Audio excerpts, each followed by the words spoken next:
Good evening all of you. ऑलोय, हम लोग डेफिनेशन पढ़े थे कल, याद है? What is accounting? आप में से कोई ऐसा हो जो मुझे डेफिनेशन बिना देखे बता सकता है पूरी की पूरी, जो हमें कल पढ़ी थी? Any chance, anybody? हाँ बताइए।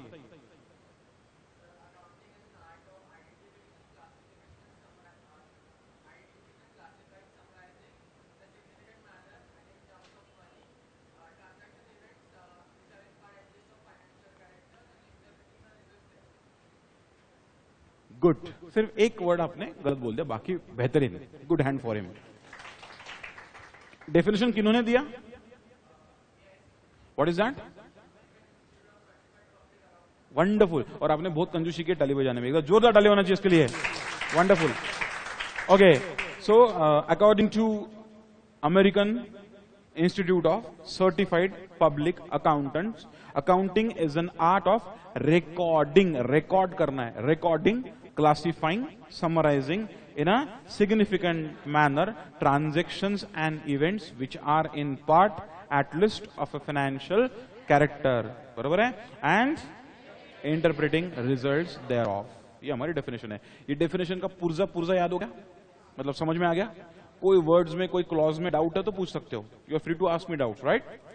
Any doubt, anybody? Sure, clear, पक्का? ओके। देन हमने कुछ और डिस्कस किया था, what are the objectives of accountancy. The very first objective was to know the profits and losses of the business for a given period of time.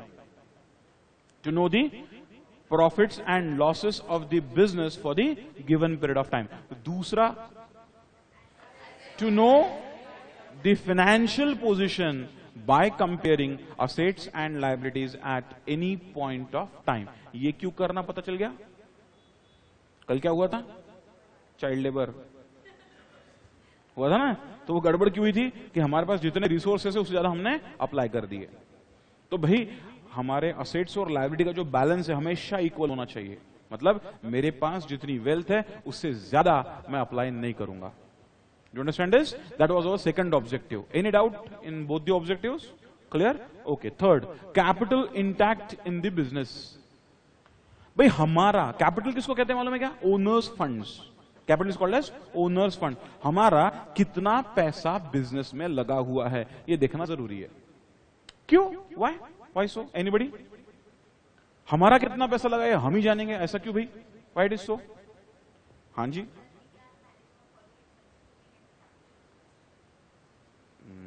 expenses has nothing to do with your capital।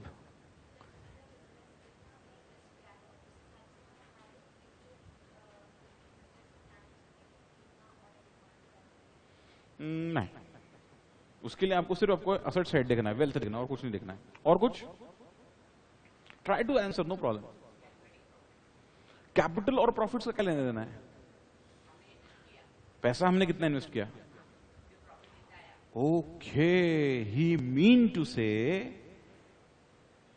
what are our returns on capital? कितना हमने कमाया या कितने percent हमने कमाया हमारे पैसे पे। बिल्कुल सही बात है। अगर बिजनेस में हमने रिटर्न कमाए 7%, कितना परसेंट रिटर्न कमाया? 7%। अरे भैया अगर 7% रिटर्न कमाया तो बिजनेस का वो किया? वो तो आप बैंक के एफडी में डाल दोगे तो भी निकल जाएगा, वो तो आप म्यूचुअल फंड्स में डाल दोगे तो भी निकल जाएगा। तो फिर सुबह से देर रात तक, शाम तक आपने बिजनेस किया, सारे टेंशन पाले, सारी मेहनत किए, रिटर्न आया 7%, मतलब बिजनेस गड़बड़ है या करने का तरीका गड़बड़ है। So shall we continue the business or not? How would we see? We would see with this point, what is the return on capital, ROC, return on capital. या उसका और एक अच्छा नाम है रिटर्न ऑन इक्विटी। इक्विटी मतलब owners funds. मेरा पैसा कितना लगा उसको हम इक्विटी कहते हैं। क्या कहते हैं? इक्विटी। ओनर का कितना पैसा लगा उसको इक्विटी कहते हैं। Equity is a broader term than capital. Capital is a smaller term. फिर अपन डिस्टिंक्शन में आएंगे। Yes, that is one thing. दूसरा, जो लेंडर है, लेंडर समझते हो, जो आपको लोन देगा वो भी देखेगा कि आपका कितना पैसा लगा है। What is your intention into the business? Reason being, if you have applied only 10% your own funds and 90% funds are taken on loan, borrowings, that means whatever earnings you have, you have to pay 90% out of that to the outsiders. मतलब you will be remaining with only 10% earning. You understand? Then lender will not be happy. He will not be secured. Why it is so simple? अगर आपकी जो कमाई होने वाली है 100 रुपए, उसमें से आपको सिर्फ 10 ही रुपए मिलने वाले, 90 रुपए आपको पे करने पड़ रहे हैं फॉर एनी रीजन, इंटरेस्ट बोलो, डिविडेंड बोलो, जो भी हो. तो अगर आपको 90 रुपए पे करने हैं और 10 रुपए आपको मिलने वाले, तो क्या वो बिजनेस आप उतने अच्छे इंटेंशन से करोगे, उतने दिल से पार्ट लोगे बिजनेस में? नहीं लोगे. Unless until you have your own contribution at least up to 25%. Do you understand? And that's why banker or money lender or financial institutions will never give you 100% loan. They'll see what is your contribution into your business. अच्छा, business छोड़ो, simple vehicle लेना है. Suppose you want to get some vehicle on finance, they won't give you 100% loan. Down payment किसको करना पड़ता है? आपको करना पड़ता है. You have to pay the cash. Some portion, 15%, 20% portion you have to pay. Rest, loan will be given. Understand? Number one. Number second, if we have more than one partners, then किसने कितना लगाया, किसने कितना पैसा withdraw किया, देखना पड़ेगा कि नहीं देखना पड़ेगा? बिल्कुल देखना पड़ेगा. इसलिए that becomes my objective, to know the capital intact into the business. किसका कितना पैसा अभी भी बिजनेस में लगा हुआ है, ये मुझे देखना बहुत जरूरी है. The next point is cash flows and fund flows. ये पता ही नहीं आपको क्या होता है. हालांकि we have one full chapter on this point in 12th standard. What are the cash flows and fund flows? See, I'll give you one simple thing. Suppose I have bought some goods from this gentleman. नाम क्या है? प्रीतिश. मैंने प्रीतिश से 100 रुपए बोलो, 1000 बोलो, लाख बोलो, करोड़ बोलो, जो बोलना है, 100 के गुड्स खरीदे प्रीतिश से और इमोशनल सेंटेंस चिपका दिया. अरे क्या यार प्रीतिश, पहचानता नहीं है क्या मुझे? 2 साल पढ़ा है मैंने, देखो 11 12 याद है. पैसे दे दूंगा यार, अभी फिलहाल नहीं है, गुड्स दे दे. दे दोगे कि नहीं दे दोगे? देना पड़ता है, देना पड़ता है. चाहे रिलायंस हो, चाहे अंबानीज हो, या चाहे अपने गली में नुक्कड़ में जो पान वाला या सब्जी वाला हो, सब उधार दे देते. जिसके घर के सामने उसने सब्जी का धंधा लगाया है, वो रोज ताजी सब्जी ले जाता है और महीने में एक बार सेटलमेंट करता है. एक छोटा सा इस्त्री वाला भी आपसे रोज कपड़े ले जाता है, रोज देता है, महीने में एक बार हिसाब करता है. करता है कि नहीं करता है? उधारी है वो. 1 मंथ क्रेडिट. भैया बड़े बड़े देते हैं, ब्रैकेट में आप किस खेत की मूली हो.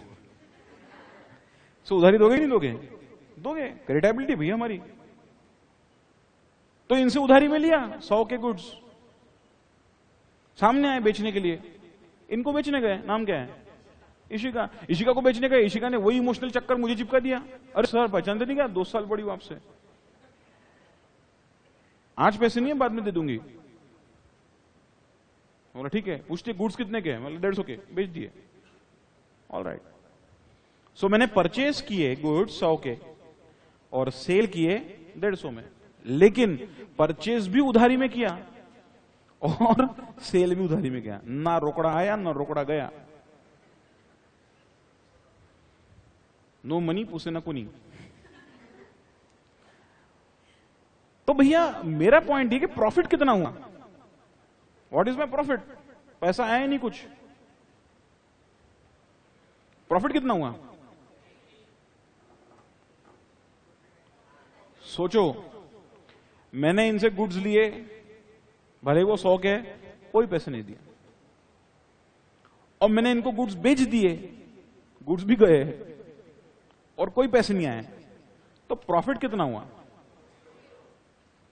प्रॉफिट कितना हुआ? अपने अपने ओपिनियंस हो सकते हैं. कल ही मैंने बताया, red may not be maroon, maroon may not be red, and pink may be something very else. बोला ना? बस. इसलिए you should have your own opinion, that matters. Come on tell me, profit कितना हुआ? 0. कितने लोग बोल रहे 0 हुआ? Okay. No profit no loss हुआ? कैसे भाई? अच्छा, अपने जेब से तो कुछ गया ही नहीं, बोले नो प्रॉफिट नो लॉस. सही बात है, ये भी ठीक है.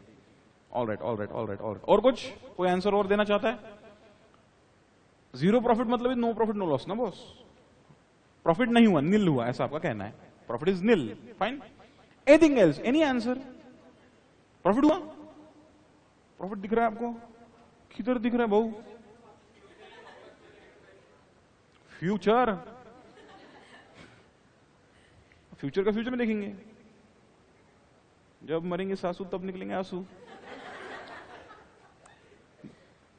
ऑफ द रिकॉर्ड, नहीं तो घर में बताऊंगा तो पता चला मम्मी पहले मारने के लिए आएगी मेरे को, आपकी तो, और पापा की भी। एनीवे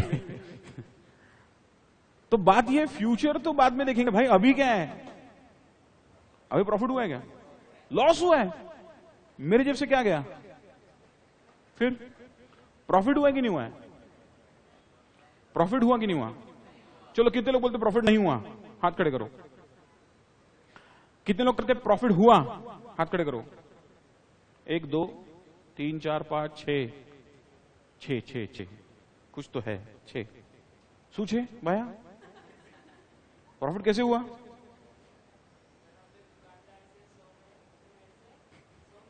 जी,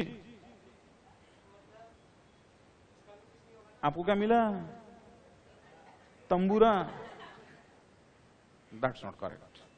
आपको क्या मिला? कुछ नहीं। फिर इन्होंने मुझे भी कुछ दिया नहीं, तंबूरा। प्रॉफिट हुआ कि नहीं हुआ? हाँ तो हुआ वाले को पूछ रहा हूं ना। हुआ कि नहीं हुआ? नहीं हुआ? ओके, गर्ल्स बोल रही है प्रॉफिट हुआ, बोलो गर्ल्स, रीजन एक्सप्लेन। हाँ, बाहर खड़ी है, आउटस्टैंडिंग। ए हंसने क्या बात है? हाँ मतलब बॉस कहां आप असेट्स और लायबिलिटीज में ले गए? भाई सिंपल सिंपल बताओ, प्रॉफिट हुआ कि नहीं हुआ?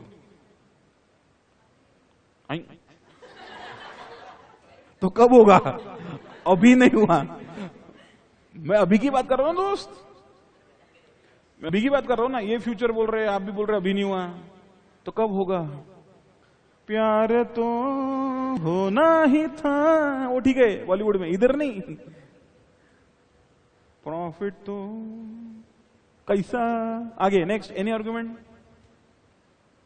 आपके सामने हाथ खड़े किए थे ना किसी ने, बोलिए ना। You are free to talk. भाई देखो, स्टूडेंट्स को गलती करने का चांस है ना। आपका पासिंग परसेंटेज क्या है 12th का? 35। Do you know what is the interpretation of that?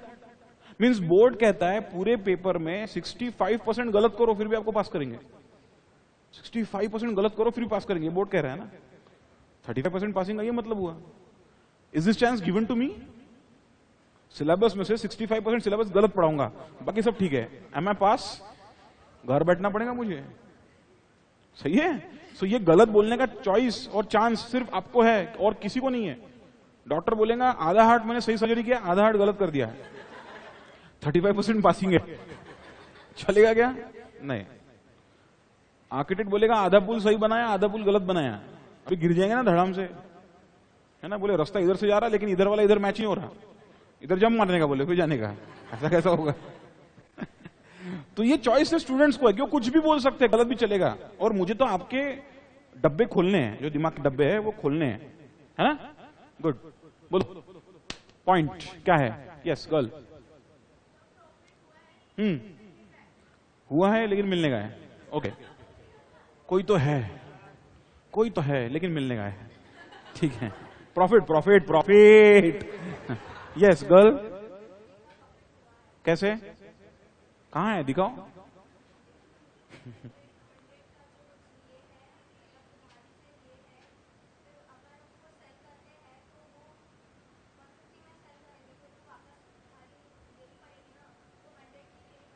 इन्होंने पसंद दिया तो ना, बट दिया भी तो नहीं है। इतना भरोसा? आपकी सहेली इसलिए ठीक है।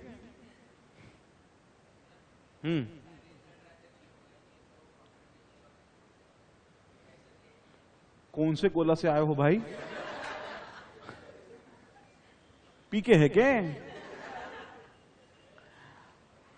अरे मियां 100 रुपए के गुड्स खरीदे, 150 रुपए के गुड्स बेचे, रुपया रुपया रोकड़ा,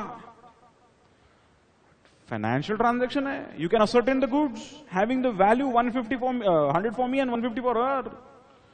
to values are involve the same commodity. How you can say financial transaction नहीं है? बिल्कुल है जनाब, बिल्कुल है. कितने के गुड्स खरीदे? 150.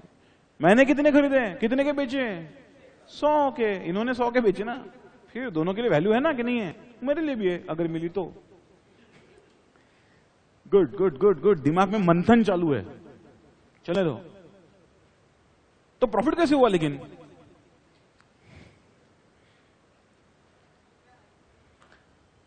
मेरा काम है आपको शिक करने का. आप गिर गए तो गए काम से. जो फॉर्मली खड़े हैं वो बेस्ट है. सही है? तो ये गिर गए दोनों. मैंने बोला प्रॉफिट कहां से हुआ, पलटा दिया आंसर. नहीं हुआ बोले, हुआ लेकिन होने का है. But she stood very firm and that's correct. मैं हमेशा सही बोलूंगा पहले, ऐसा जरूरी नहीं. अल्टीमेटली सही बोलूंगा, बट पहले सही बोलूंगा ऐसा जरूरी नहीं है. ध्यान रखना, मैं बहुत आपको कंफ्यूज करूंगा, बहुत टांग खींचूंगा आपकी. You have to stand firm. नहीं ऐसा मतलब ऐसा मतलब ऐसा ही चाहिए. हाँ, but you should not be adamant कि सुनने को तैयार नहीं सर ऐसा ही चाहिए. मेरी मुर्गी की एक ही टांग, कुकड़ुक्कू कुकड़ुक्कू. प्रॉफिट हुआ 50. Ask me how. बहुत सिंपल है, हमने पढ़ा है sales minus cost is profit. Sales कितने का है मेरे लिए? मेरे लिए सेल्स कितने का है? 150 का. मेरे लिए कॉस्ट ऑफ बाइंग कितने की है? 100 की है. मतलब मेरे लिए प्रॉफिट कितना है? 50 है. अब आप में से कुछ लोग सोच रहे हैं सर मिला तो कुछ नहीं, तंबूरा. तो आपके जवाब के लिए मैं क्वेश्चन बना रहा हूं. आपके जवाब के लिए मैं अगला क्वेश्चन बना रहा हूं, तो आपका दिमाग में एकदम क्लैरिटी आ जाएगी. माय नेक्स्ट क्वेश्चन इज, क्या मुझे प्रॉफिट रियलाइज हुआ? ना. Have I earned profit? Yes. Is that profit realise मतलब कैश में आया? नो. रियलाइज मतलब कैश में आना. रियलाइज होना मतलब वो आओ आई रियलाइज ऐसा वाला नहीं. इंग्लिश का सेंस बदलता है कॉन्सेप्ट टू कॉन्सेप्ट. अकाउंटेंसी में तो बहुत सारी चीज इंग्लिश का सेंस बदल जाता है. सो प्रॉफिट रियलाइज हुआ मतलब प्रॉफिट को मैंने कैश में कमाया. क्या मैंने प्रॉफिट को कैश में कमाया? नहीं. बट क्या मुझे प्रॉफिट हुआ? हाँ. उम्मीद पे दुनिया कायम है, जैसे वो बोल रहे थे कि ये देंगे ना. भाई यही देखो मेरा असेट कितना है. मुझे इनसे 150 रुपए लेने हैं, वो मेरा असेट है. और एट द सेम टाइम मुझे इनको 100 रुपए देने हैं, वो मेरी लायबिलिटी है. 150 लिए, उसमें से 100 दिए, बचे कितने? डालो जेब में. प्रॉफिट. सही है नहीं है? तो प्रॉफिट तो हुआ लेकिन रियलाइज नहीं हुआ. प्रॉफिट तो हुआ लेकिन रियलाइज नहीं हुआ. तो ऐसा ही बड़ी बड़ी कंपनियां भी करती है. खूब सेल दिखाती है, खूब. कस्टमर है ना, माल बेच दिया आपकी तरफ. अरे देख लो ना, पसंद है तो रख लेना. ऐसे कहां भागे जा रहे हैं? हाँ जी बरोबर है. सुनाऊंगा ना लैंग्वेज टिपिकली. पैसे वैसे ही भागे नहीं जाते, अपने हाथ से भगाते अपन. तो भाई हमने क्या किया? ईयर एंड आ रहा ना अभी, खूब सेल कर दिया, दिखा दिया बुक्स में सेल हो गया, सेल हो गया. सारा माल उठा के आपके पास भेज दिया. देख लो पसंद आया तो रख लेना, तो मेरा बंदा आके लेके जाएगा वापस. ईयर एंड खत्म, प्रॉफिट बुक सेल के नाम पे. नया साल लग गया. अच्छा वो नहीं पसंद है, वापस दो वापस दो, चलो वापस दो वापस दो वापस दो. आपको समझे नहीं क्या हुआ? भैया पहले माल भेजा, कितना अच्छा सेलर है, दुकानदार कितना अच्छा, पहले माल भेजा, देखने दिया, नहीं पसंद तो वापस भी ले लिया, कुछ नहीं बोला, हाथ जोड़ के हंसते हंसते ठीक है कोई प्रॉब्लम नहीं. वो दुकानदार है, वो फ्री में कुछ भी नहीं करता, फ्री में फूक भी नहीं मारता. वो उसने क्या किया? आपको गुड्स दिए तो सेल्स करके बुक कर दिया. और सेल्स बुक कर दिया मतलब इनकम बढ़ गया उसका. और जैसे ही साल पलटा दिया, वो सारा रिवर्स कर दिया कि भैया सेल्स रिटर्न है, माल बिका ही नहीं. लेकिन सेल्स में तो आ गया ना पिछले साल के, तो इनकम तो बढ़ गई आपके. तो इनकम है लेकिन वो it's a vacuum, it's a balloon, it may burst. तो जस्ट ब्लंटली इनकम नहीं दिखा सकते आप. Do understand this? इनकम कुछ सोर्स होना चाहिए. इसलिए हम दो चीजें करते हैं, इनकम दिखाया, ठीक है, actually profit is a notional figure, this minus that is profit, here 150 minus 100 is profit, one is revenue, one is cost. So profit is notional figure, वो कभी दिखती नहीं है, बट प्रॉफिट रियलाइज कितना हुआ ये भी तो देखना जरूरी है ना। इसलिए हम देखते हैं what are our cash flows and fund flows. क्या देखते हैं हम? What are our cash flows and fund flows. मतलब प्रॉफिट तो है, ठीक है, लेकिन बॉस कैश का मूवमेंट कितना हुआ? What are my cash inflows and what are my cash outflows and how much cash I have generated out of the operations. जैसे मुझे 150 रुपीज का कैश इनफ्लो सपोज आ गया, उसमें से मैंने मेरी लाइबिलिटी 100 की पे कर दी, तो cash inflow 150, cash outflow 100, what is cash generation for me? 50 rupees. तो वो भी देखना बहुत जरूरी है। सिर्फ प्रॉफिट पे कुछ काम नहीं आएगा। प्रॉफिट है अच्छी बात है, प्रॉफिट मैनिपुलेट भी होते हैं, वो सिर्फ फिगर है। थोड़ा सा इधर उधर अकाउंटिंग को हिला दो, प्रॉफिट बदल जाएगा आपका। धीरे धीरे आएंगे अपन उस पर कि प्रॉफिट निकालने तो हमको ही है ना, तो तब ये काम में आएगा। And that's why what we should see cash flows and fund flows. ये स्कूल में कवर नहीं होगा, बट इस पे चैप्टर है, इसलिए आज मैंने कवर कराया। Decrease in the overheads. What are the overheads? छत के ऊपर, आई मीन सर के ऊपर छत। ओवरहेड्स का मतलब समझते हैं कोई? Okay, what you should do, you should always have a dictionary with you, either physically या मोबाइल में होगी तो मैं चलेगा, बट वो घर में यूज करना है, यहां नहीं। बट ऐसे वर्ड्स का जरूर मीनिंग देखने का, और अपना एक पेज बनाने का, और न्यू वोकैबुलरी उसको टाइटल देने का, उसमें लिखते जाने का। जैसे आज एक आप लिखोगे ओवरहेड्स, क्या लिखोगे? ओवरहेड्स। ओवरहेड्स का मतलब होता है अदर एक्सपेंडिचर्स। क्या मतलब होता है? Other expenditures. अब ये ओवरहेड्स क्या करते हैं? प्रॉफिट को घटाते हैं। ओवरहेड्स क्या करते हैं? प्रॉफिट को घटाते हैं। तो भैया खर्चा करना चाहिए कि नहीं करना चाहिए? ओवरहेड्स क्या है? अदर एक्सपेंसेस है। तो अदर एक्सपेंस करने चाहिए कि नहीं करने चाहिए?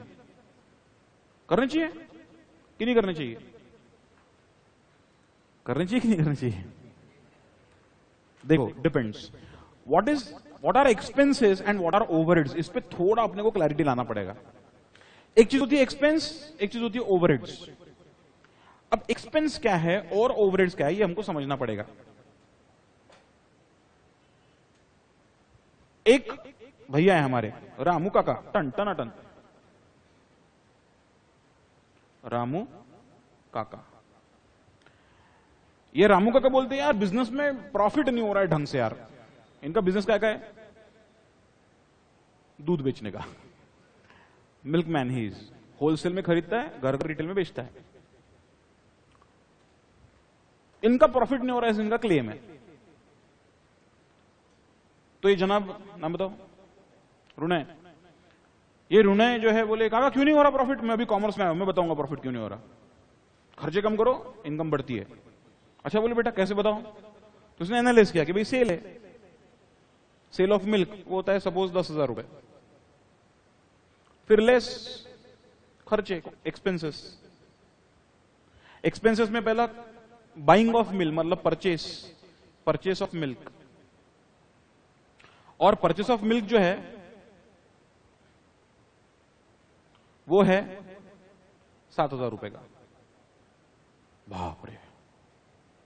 फिर और कुछ भी है, व्हीकल मेंटेनेंस लिखते हो, रिपेयर्स लिखते हो, चलेगा?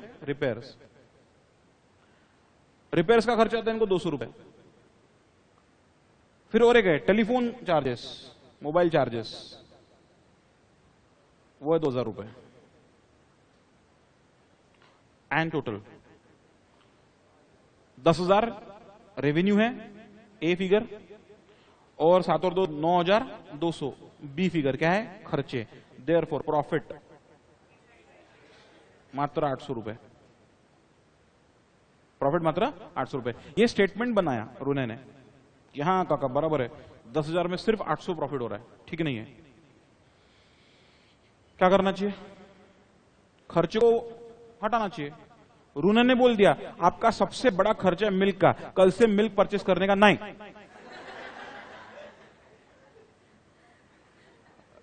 रामू का क्या बोलेंगे? बक बुड़बक। रामू का क्या बोलेंगे? अबे बुड़बक, 7,000 रुपए खर्चा है, ठीक है, लेकिन वो मिल्क खरीदूंगा नहीं, हवा बेचूंगा गुब्बारे में डाल के। तो 7,000 ये अवॉइडेबल है क्या? नहीं, इसको हम अवॉइड नहीं कर सकते। मिल्क परचेस करोगे तभी तो सेल करोगे, आपकी मार्जिन तो वहीं से निकल रही है। These are expenses which are not avoidable, unavoidable. उसके नीचे आइए, रिपेयर्स 200। ठीक है, व्हीकल का मेंटेनेंस है, अगर व्हीकल का मेंटेनेंस प्रॉपर नहीं रखोगे तो समय पे दूध पहुंचा पाओगे क्या? नहीं।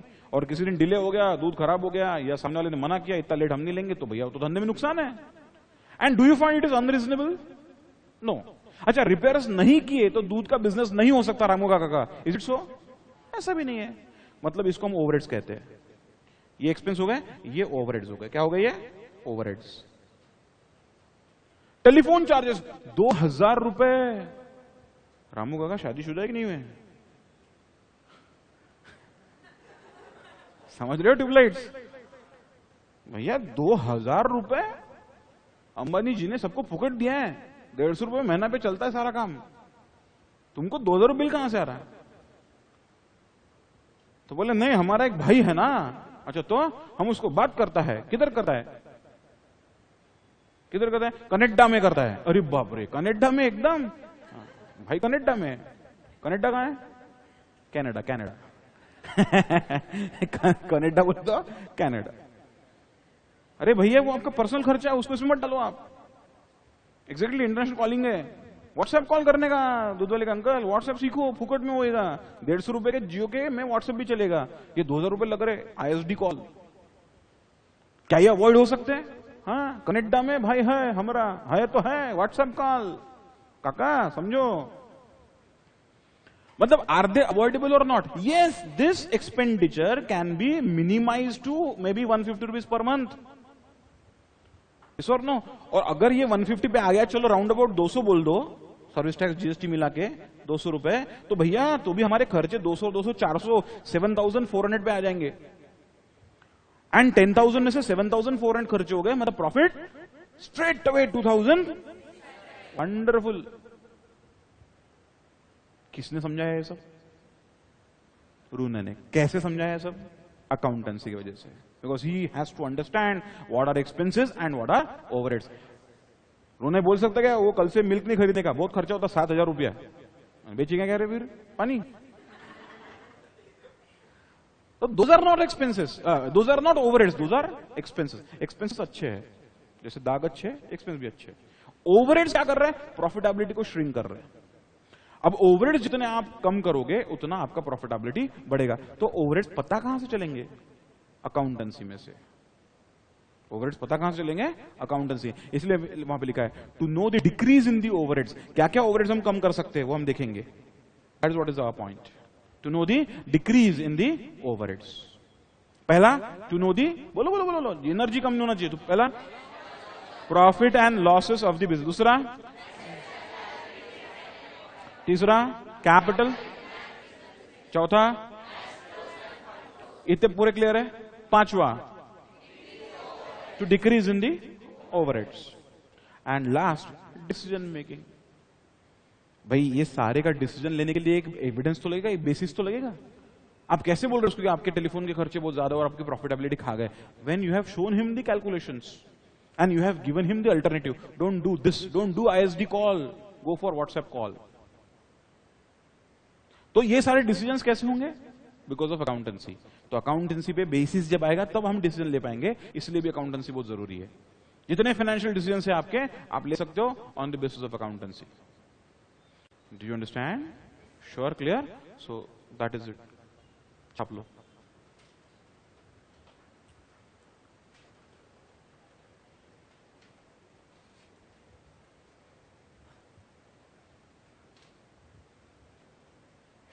लिख लो।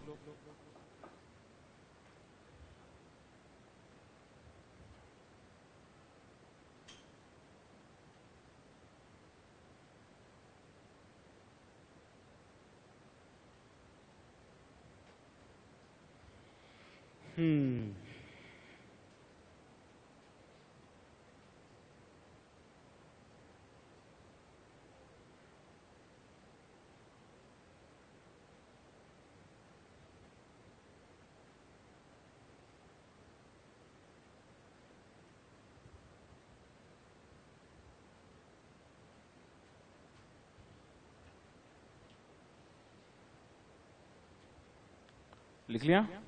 Very good.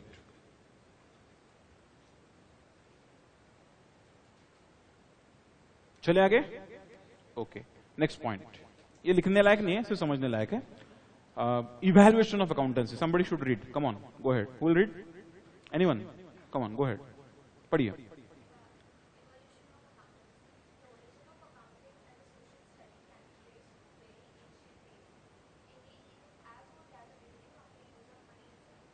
As old as the use of money. जब से पैसा आया तब से अकाउंटिंग आया, रादर उसके पहले से भी आया. अकाउंटिंग ये वर्ड ही बना काउंटिंग से. और काउंटिंग कब से शुरू हुआ? बार्टर सिस्टम से. काउंटिंग कैसे करते हैं आप? ये क्या क्वेश्चन हुआ सर? कैसे करते हो काउंटिंग? काउंटिंग कैसे करते हो? 1 2 3 4 5 6 7 8 9 10 करते हो ना? चलो उसमें भी जवाब दे दो एक. Why 1 0 is 10? सोचा कभी? 1 0 10 क्यों होता है? बचपन में गाते थे ना, 1 1 11 1 2 12 1 3 13. ऐसा क्यों? पता है? क्योंकि बार्टर सिस्टम ये सबसे ज्यादा डेसिमल पे काम करती थी. 10. 10 कहां से आए? फिंगर से आए. Maybe we'll take example, analogical, hypothetical example, but आपको कॉन्सेप्ट क्लियर करेगा. ये आपने कभी सोचा ही नहीं लाइफ में. 10 साल हो गए, 12 साल हो गए मैथ से मुकाबला करते करते. 13वां साल चल रहा है आपका. सोचा नहीं कभी ये पॉइंट अपन ने. भाई बार्टर सिस्टम में, बार्टर सिस्टम में एक्सचेंज होता था, है ना? ये मोहतरमा है, इनके पास व्हीट बैग्स है और मेरे पास जेम्स है. वो खाने वाले नहीं. ऑब्वियसली लेडीज का इंटरेस्ट जेम्स में, अपना इंटरेस्ट एग्जैक्टली व्हीट बैग्स में. एक्सचेंज हो पाएगा? यस, हो पाएगा. मैंने एक्सचेंज किया भाई. 1 gem is equals to 10 wheat bags. मंजूर? अरे वाह, फैंटास्टिक. पहले डील में मार्क बार्गेन डन. तो मैंने इनको 4 जेम्स दे दिए. 4 जेम्स दे दिए, स्टोन्स, और कुछ व्हीट बैग्स ले लिए. अब कंफ्यूज वो है कितनी व्हीट बैग्स? हिसाब ये होना चाहिए था कि पर जेम 10 व्हीट बैग्स होना चाहिए. ये हिसाब है हमारा. अब व्हीट बैग्स तो मैं मेरी गुफा में लेके आया. बार्टर है ना, गुफा ही होगी, घर थोड़ी होगा. No, I want to count. और मेरी बगल वाले गुफा में ये रहता है. बटा रात में चोरी नहीं करना चाहिए इसने मेरी गुफा में से, इसलिए मुझे पता करना है कि मेरे पास कितनी व्हीट बैग्स है. कुछ पुरानी भी थी, कुछ नई भी है. How will I do that? May be एक एक व्हीट बैग उठाऊंगा और एक एक फिंगर यूज करूंगा. 1 1 2 3 तो था ही नहीं, है ना? ऐसा. ये खत्म हो गया तो इसको लोगूंगा. ये भी खत्म हो गया, अब इसको आवाज दू, अब भैया तेरी उंगली जोड़ेंगे. मे बी ये होने के बाद मैंने पत्थर उठाया होगा और दूसरे पत्थर पे एक लकीर खींची होगी. फिर काउंटिंग किया. आई डोंट नो ऐसा हुआ कि नहीं, ये मेरा अजम्पशन है. फिर से खत्म हो गया, फिर से एक लकीर खींची होगी. Do you remember tally marks? There it is. और मुझे ये सिग्निफिकेंस हुआ होगा कि बस ये एक एक सीरीज होती जा रही है, मतलब उतने उतने बैग्स होने चाहिए. ये एक सीरीज, ये एक सीरीज, मतलब इतने बार काउंटिंग में आना चाहिए. और वहां से वो सिस्टम शुरू हुई. एंड देखो ये भी वैसी है जैसे मैंने बोला. नंबर सिस्टम कैसे शुरू होती है? 1 2 3 4 5 6 7 8 9. And we Indians has contributed 0 to the mathematics, right? And 0. This is the series.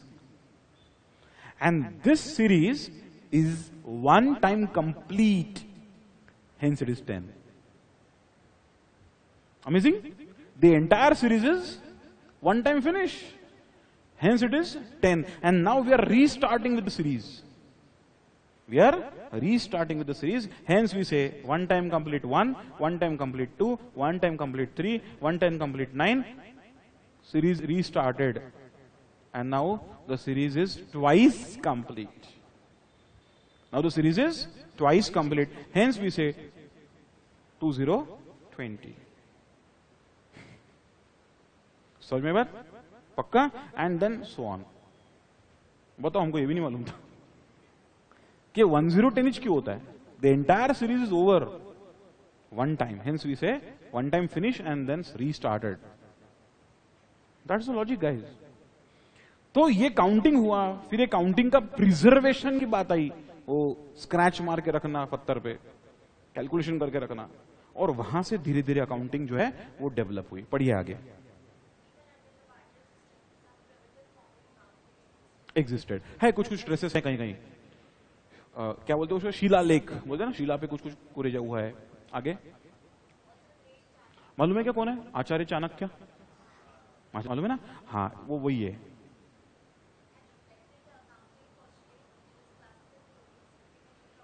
Yes, राजा महाराजाओं को जो चाणक्य नीति दी हुई है उसमें काउंटिंग, प्रिजर्वेशन, खर्चों को कम करना, ये सारी जो बातें हमने डिस्कस की वो चाणक्य जी ने रिफ्लेक्ट किए in his postulates. But he was not firm on that, क्योंकि उनको चाणक्य नीति देना था. Arthniti was a part of Chanakya Niti. Then फिर अकाउंटेंसी आया कहां से, ये भी तो क्वेश्चन बनता है कि अकाउंटेंसी का इवोल्यूशन कहां से आया, वो भी देखते हैं. चलो.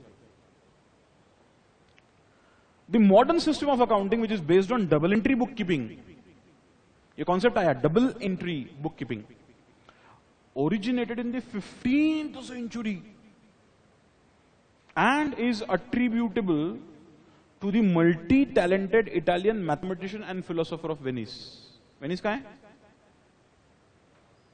इसमें ये क्या है? इटली. ई नहीं दिख रहा? इटली का स्पेलिंग इसी नहीं होता है. इटली में वेनिस शहर है, और इस वेनिस शहर के एक मैथमेटिशियन और फिलोसोफर थे. उन्होंने 15th सेंचुरी में एक फाउंडेशन दिया अकाउंटेंसी को, कॉन्सेप्ट दिया, और तब से ये सिस्टम बहुत अच्छे से डेवलप हो गई.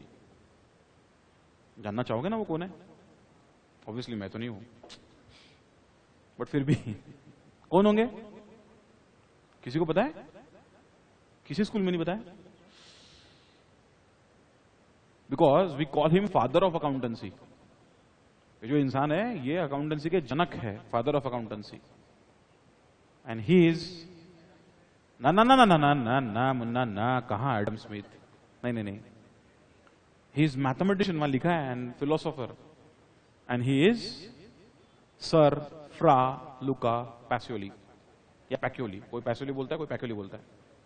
सर फ्रा लुका, उनको सर ये खिताब मिला है, और फ्रा लुका पैक्योली उनका नाम है. 1445 टू 1520 उतना उनका कारकिर्द है. उनके नाम से इटली ने एक स्टैम्प भी जारी किया है. ये स्टैम्प पे उनका फोटो है मैथमेटिक्स पढ़ाते हुए. तो ये ऐसे कुछ दिखते थे शायद, आई इवन डोंट नो. बरोबर है? अपन कोई तो भी पुनर्जन्म में, मतलब पहले के जन्म में होंगे, तब शायद पढ़े भी होंगे उनसे, आई डोंट नो. सो ये फ्रा लुका पैक्योली साहब है, और इन्होंने बेसिक फाउंडेशन दिया. ठीक है? अब इन्होंने क्या क्या बोला, क्या क्या किससे हुए, कैसे कैसे अकाउंटेंसी आया, ये सब अपन देखेंगे, लेकिन अगले लेक्चर में. ऑलराइट, यहां तक क्लियर है? गुड. सिर्फ इनका नाम भी अपने को लिखना है, अपन आने वाले समय पे लिखेंगे. आज नहीं लिखा तो भी चलेगा, क्योंकि डिटेल लिखेंगे इनके बारे में, अपन काफी सारी स्टोरी लिखेंगे. ठीक है? तो आज अपन ने क्या लिखा है? Definition and objectives. इतने 2 पॉइंट्स अपन ने कवर किए. Any doubt, any query? Speed ठीक है? कम हो रही है? स्पीड कम है? स्लो है बहुत? ज्यादा है? बहुत फास्ट है? परफेक्ट है? Great. Okay, then we'll see you on the next class. Thank you very much. Bye-bye and have a good night.